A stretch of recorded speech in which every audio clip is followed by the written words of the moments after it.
We are Saber Sports.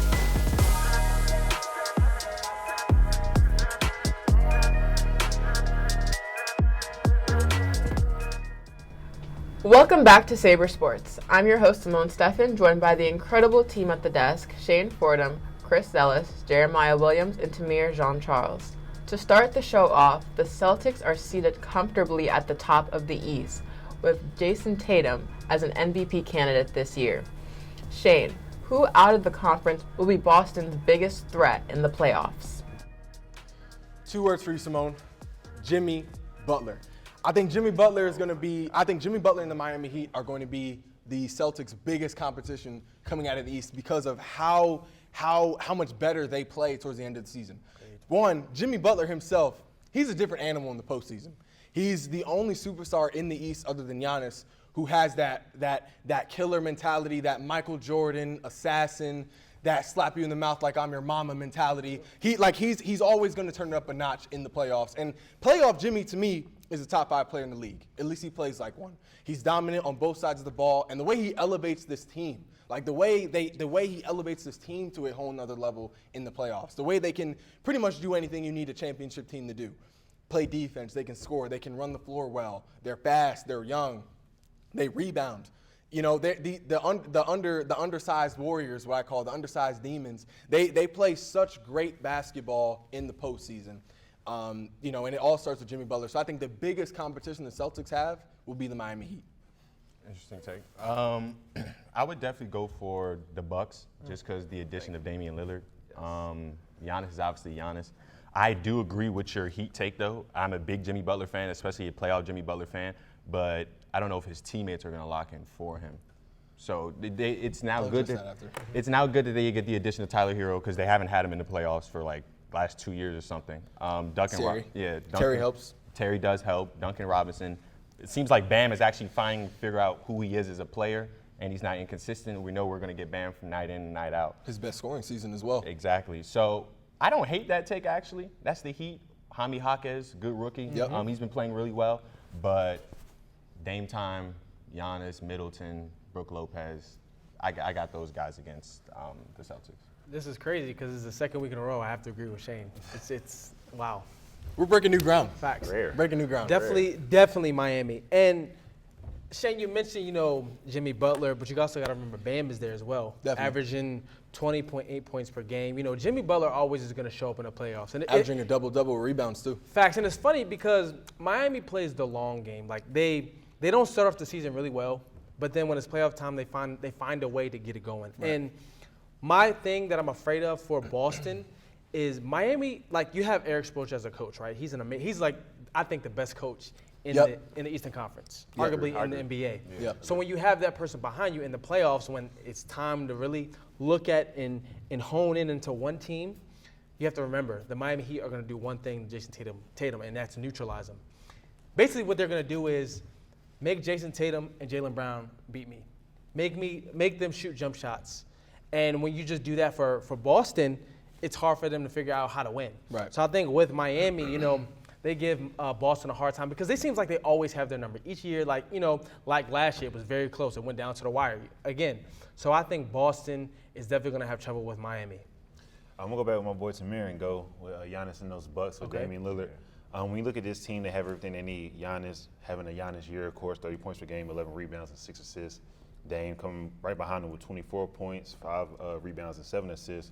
And then this team has good role players. You have Chris Middleton, you have Brook Lopez, and off the bench you have Jay Crowder, who's a great defender. You have Beasley, who can shoot the 3-ball and play defense. And you also have Pat Beverly that you can put on any guard in this league, and that will give them problems, get them fits. My thing will be for this Bucks team, how does Doc Rivers affect them in the long term in playoff basketball? And then I think another thing that will help them is Damian Lillard in the playoffs. Damian Lillard turns on in the playoffs. Now you have Giannis and Damian Lillard.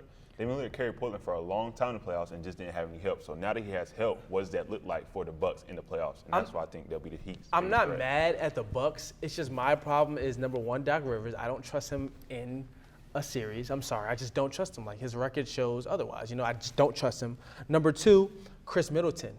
Chris Middleton he's the third option on his team right now, as we all agree to that, right? And I don't think he's used to being the third option. I think he's used to being the second because so many years he was the second option. can he adjust? And that's another thing. I think that with also, and I would look at Miami again, like we didn't even mention this, Terry Rozier. Yeah. Like he's on that team. Like he can create his own shot. He could go for 20 any night.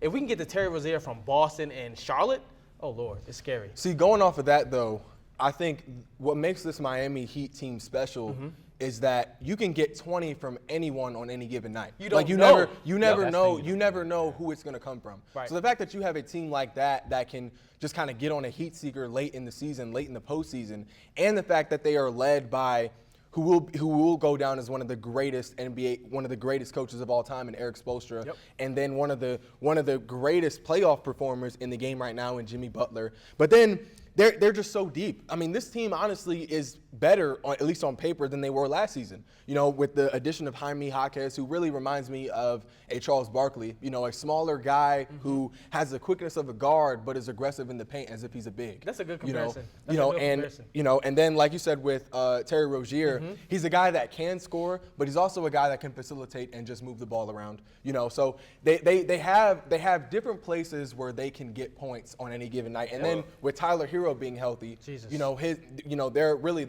they're second or third scorer on a night, depending on when Bam and Jimmy are hot on any given night. But I feel like it's hard to count the Miami Heat out after everything they have done up to this point. They played the fact that they have been able to accomplish in the playoffs against all odds, making it to the finals, going through the teams they had to go through last year. You know, beating Giannis, beating Tatum. Two teams who were really switching between first and second seed in the East all season last year. I feel like it's hard to count them out, and I refuse to count them out again, especially with that man Jimmy Buckets in Miami. Well, I think that the question is, how consistent are the Heat's role players in that stretch of the playoffs? I think this Heat team only goes as far as Jimmy Butler goes. And we look at the Bucks, they have Giannis, they have Dame, and now Chris Middleton as the third option is a guy that can give you 20 points consistently in the playoff series and make things happen. I think that this Heat team only goes as far as Jimmy Butler goes. If Giannis is not doing well, Dame Lillard's going to turn it on. If Dame's not doing well, Giannis will turn it on. And then you have Chris Middleton, who will again turn it on at any point in the series and give them sparks they need to continue to go. And they also have that thing we talk about a lot, experience and vet leadership in that locker room. I think that same argument can be made for the Bucks defense. Yep. How consistent are they going to be on the defensive end of the court? You have Crowder, Beasley, and Pat Bev, and that's not like Giannis isn't a good defender. Dame is a good defender. Middleton can defend. Dame is not a good defender. He can guard. He can play defense at times. He is not a good defender. He's not a good defender. But he doesn't need to be a good defender because he doesn't have like that's true. I mean, he's an offensive guy, but if you have a point guard who is not really an asset on the defensive end, like they had last year in Drew Holiday, when you're going up against a team, say the Bucks see Miami Heat again in a 7-game series, if you have a team that is offensive, we know offensively the Bucks are a great team. You know, they're up there, but they're not able. I feel like the Miami Heat are a more well-rounded team, able to do many different things. Playoffs, especially with the understanding of what he has. When you look at Dame in Portland, he had no help. He had to do all offensively. What did he have left for defense? Now he doesn't have to have that load on him all the time. He has a spark, understanding, okay, I have a real chance right here to go win a championship. I'm going to do whatever it takes in the playoffs to make sure we win this championship. So I think we'll see a different Dame in the playoffs on the defense side of the ball. It's going to be it's interesting to see, and I'll say this about Miami, and we don't talk about this enough. With Miami, we understand, and you mentioned this too, like each player understands their roles. Like they know, okay, this is my assignment. I need to be a hustle player. And that's the thing. They understand their roles, so there's no confusion when it's time to play in the playoffs. On Boston, the only two people that really understand their roles is Jason Tatum and Jaylen Brown. Also, Porzingis as well. White knows what he knows his role. He knows his role. Two guys who are prone to folding also in big moments. Exactly. Al Horford great against the. They know their role, but I don't think they know it as well as Miami. Miami has structure, culture, and they have experience, and I think that's what's going to take them to the next level. He's a great coach. Absolutely. Also, I don't like how much grace y'all gave Miami. Great coach. Like Miami, he's a good coach. Done. Okay, not great. He's a good coach. I don't like how much grace y'all gave Miami. Like Miami, best believe it. If Miami, they have been getting it done in the past. If Miami goes to Boston, Boston has been to the finals one time. If Miami goes against Boston and they go to 7, I don't know. I'm gonna let you know that right. I don't know. I don't have. Let's an take answer. him to deep water, y'all. It's not gonna get to 7 games. It's getting to 7. If it gets to 7, it's gonna be scary. Tatum got too much on the line. Okay, we'll see. Duncan Robinson not ready for that work. Coming up next, we'll discuss standouts from the NFL Combine. We'll be right back after this break.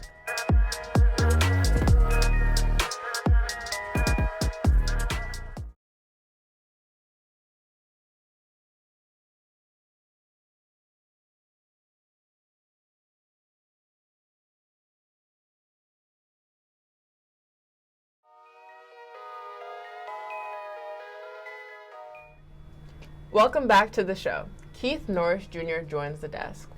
The NFL Combine is finally here with prospects putting up some crazy numbers. Shane, whose stock rose the most? Yeah, Simone, for me, it was Chop Robinson. This is a guy that was first projected to be a first rounder at the beginning of the season. His stock decreased a little bit during the season, having not as productive of a year as others in the edge category.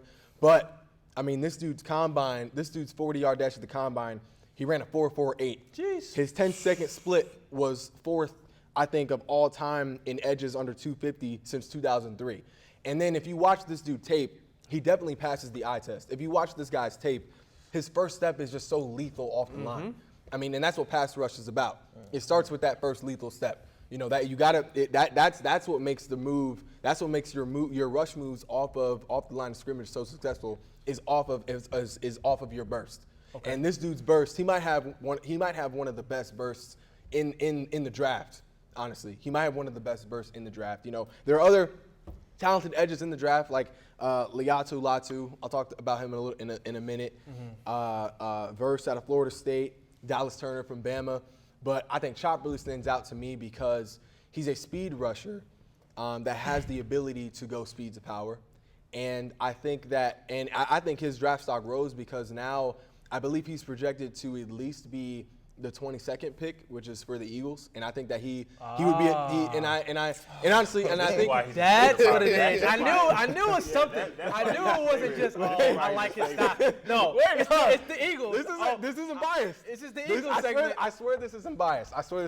But this just so happens that the Eagle, and I'm in tune with the Eagles organization. They absolutely, as you should. They're in talks. They're considering taking him at the 22nd spot because of his combine performance. Because of his combine performance. And I think this would be the perfect replacement for Hassan Reddick because Hassan is trying to make a little more money. They're thinking about trading him to free up some space. And if you have to pick between, so the Eagles being cheap. Well, I mean, if you have to pick between, because of the depth we have, because of the depth they have at D-line. You ready to talk about this for hours? You ready to talk about this for hours? I'm just saying. I really wanted though. I'm just saying. I think this would be a valuable pick, especially for what the Eagles need and what Robinson has showed in the draft or in the combine. Talk to me. So, I had a couple people on my list, but I'm gonna keep it at one for time purposes. I'm gonna go Brandon Fish. Now, mind you, he was the FSU D lineman. You're looking like, who is this? When he went to the Senior Bowl, some people have regarded him as the MVP. He had a sack. I'm talking about he explosive. He had 6 sacks, 9 tackles for loss at FSU. He had a great season. But when you look at him in the drills, he ran a 4.78 at 295. Like 6'4". Say that again. He ran a 4.78. I'm talking about he can move for his size. Jesus. When he went one-on-ones, he only lost against one lineman. I'm talking about was explosive. So I feel like his draft stock is going to raise from going from a day 3 guy to he might get picked up day 2 possibly, or if somebody take a chance, you never know. So I'm going to go with him first. Okay, I'm not mad at that. So I'm going to go with Peyton Wilson, linebacker out of North Carolina State University. 6'4" linebacker. He ran a 4.4 40-yard dash. Jesus. 4.4 40-yard dash. That's fast for a linebacker at 6'4". His first 10-yard split for the 4-yard dash was tied for first among his group, which is amazing. Vertical, 34.5, which is 7th among linebackers in this combine. But if you look at the tape, great frame, great movement skills, nice speed. That's what you're looking for in a linebacker. You're looking for somebody that can, obviously attack the quarterback, but also can play in his zone. And I think that's what he does. And I think he's definitely going to rise in the combine, and it'll be interesting to see where he goes for sure. I like that. You like that one? I'm gonna go to the Mac. I'm gonna go to the Mac and go with Quinyon Mitchell, the 6 foot, 196-pound corner from Toledo. Going into the Senior Bowl, his question was, "You're in the Mac. Who do you cover?" And he got to the Senior Bowl and locked the best up. This guy's a multiple-time All-American. He's Toledo's all-time leader in pass breakups with 48 pass breakups. And then, coming out of the Senior Bowl, he had a great performance. You know, kind of got a rare. I didn't even know his name before the Senior Bowl. He went in, played amazing, got a lot of tips from scouts. Going into the combine, projected as a top 20 pick. Leaving the combine, he might be the first corner taken in this draft. Over Kool-Aid? You think over Kool-Aid? Ran a 4.340, jumped a 38 vert, very explosive, very elite, a true technician, I think. Guy's well. athletic, man. He pairs his athleticism with his technique, and I think that's one thing that would be a big thing for him coming out of this draft. Again, good size at 6 foot, 196 pounds, but he tested off the charts in Indy, so I think he's going to be the first But look, corner can we taken in address draft. the elephant in the room? Okay. We got to talk about Xavier Worthy. Oh, yeah, Got to. definitely. We got to Solid. talk about it. Now, I'm going to say this. His stock rose. Not only did he had a 1,000-yard receiving season at the school he was at, right, Texas, but the fact that, you know, a lot of people talking about his weight, he's 165, 170. I'm going to be honest. Devontae Smith was his weight. Yep. Now, he didn't have And the who does- season. That's all Who I was does he thinking play about, for? I don't think you can compare That's those. what But I'm look, Who does he play for? but here I'm ready to go. I'm talking as far as weight and when people, you know, judging him. He didn't have the season that Smith had at Bama, but that 4.21 makes up for it. And I'm gonna be honest, his stock, there's no way it didn't rise. See, the I think- uncertainty with that is that we've kind of seen this before in John Ross. You know, Ross, he Three Archer. yeah, That's true. You know, I mean, They're we're so talking fast. we're talking about a historic 40 time, had a great college season. John Ross had a better collegiate season than Worthy did. Yeah, he And did. you know, we saw how that panned out in, when it came to the NFL stage. You know, so I feel like that's a good sign, and I feel like I agree with you in terms of that did allow him to rise in his stock a little bit, but I still think there's some uncertainty. yeah. And I think another certainty for me would be Liatu Latu. I mean, I got to talk about this guy. Had a scary neck injury in 2020, back when he was with Washington, and then just played lights out for UCLA. Just came back stronger than ever. I mean, he looks like arguably the best pass rusher, the best complete pass rusher in the draft this year. Top 3 in his position at least. He can do anything you need him to. He can beat you with speed. He can beat you with strength. His outside moves are just as powerful as his inside moves. And I mean, this guy's they're saying he's a true technician. He can bend so well around the edge. I mean, I feel like it'd be hard to take up this guy. And he's the best story in the combine. The fact that he came, because the neck injury is scary. Apparently originally his injury was expected to end his playing career. And the fact that now he's a top prospect, I mean, I couldn't help myself but to. No, that's. I like my edge guys too. No, so I had that's amazing though, because granted, when we talk about the combine, like those numbers, like you said, Xavier, other guys we're talking about, those numbers look really well. Like those 40 times, and we know everybody's pretty much fast, especially wide receiver corners. But I really want to see how it translates on the NFL field, NFL speed, because it's obviously different than college football. But definitely, I think there is going to be some changes and difference, and we'll see, if this really translates on the NFL. Because, we've seen players like have a great combine, but we don't say go that, nowhere. no doubt. So that's another thing we got But to as look far at. as raising your stock, he did that though. Another You guy got the just real nation quick, attention. I think that helped his stock a little bit away from the testing was Michael Penix, who went out through the leather off the ball in the combine, which Oh, he yeah. expected. We think Yeah. he's one of the best pure. He's the best pure passer in this draft. But another thing that was good was he passed all his medicals, and he also interviewed great, which I think showed his intangibles and his leadership, which will help his stock because we already know he can throw the ball and he's athletic. But I think scouts want to see his medical, and then just his intangibles and how he is as a leader. I briefly have to add Joe Milton to that conversation as well. I mean, the way he was just launching. I mean, the way he showed off his arm strength. The way he showed off his arm strength. With no defense. We can't let. I mean, that's true, but that was. The throws are impressive, yes, but you have to gonna turn get the table with sold. Joe Milton consistently inconsistent. No, I'm with you. what I'm I'm with you saying. on that. I'm with you on that. It I'm with you on looked that. pretty. It All did. in all, It Get did sold look on all in all, we're going to see where everybody goes. I'm definitely excited for this year. We're going to come back to this conversation. When we return, our anchors will attempt the impossible as we predict the winners of the Men's March Madness tournament. We'll be right back after the break.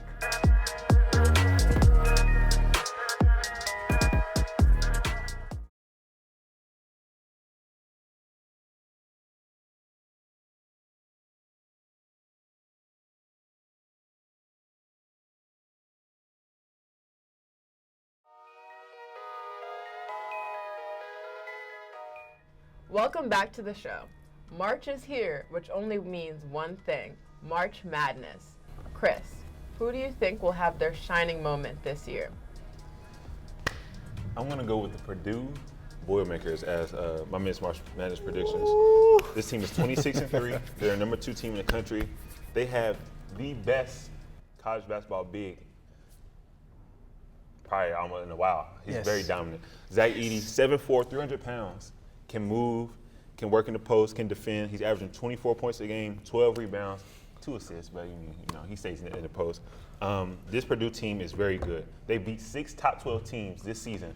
Already have another one coming up, actually in a couple games, and they're playing at a high level. They have good role players. 4 out of the 5 of their role players are shooting 40% from the three-point line.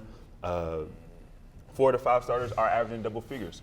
This team has what it needs. Role players, the only concern I have for them is they are a little undersized at the guard position, so they will face those bigger teams like, Kansas that have those bigger guards, guys that can score and dominate on the offensive side. But I think this team is poised to make a run here and win this championship. I can't. I agree. I agree. Today's funny. I agree with everybody today. It's funny because usually we disagree. But Chris, you said everything I was gonna say. Purdue's gonna win it all, y'all. And Zach Edey, he's 7'4", and you can't teach size. It's hard to guard size like that in college because you usually don't see that type of size in college. Right. Like you see that in the NBA. He's an NBA player already just in college still. He can't be stopped. 7 assists. Braden Smith as well, 12.7 assists. That 7 assists can go a long way, especially in the tournament, because you need somebody to slow the game down. You need somebody to orchestrate the offense, and I think that's what he does.